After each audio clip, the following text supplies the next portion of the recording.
माशाल्लाह गुज़िश्ता सालों की तरह लाखों ज़ायरीन हैं इमाम ज़माना अलैहिस्सलाम इस साल भी पैदा रवी करते हुए मस्जिद जमगान की जानिब रवां दवा हैं।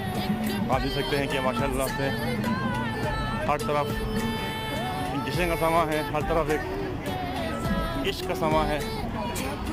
वो इश्क जो अरबईन पर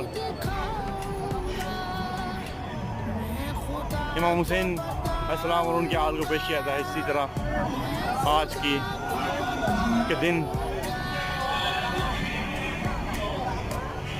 जमगान के रास्ते पर यहाँ पर इमाम ज़मान सामने मसला पेश किया जा रहा है। देख सकते हैं मसले से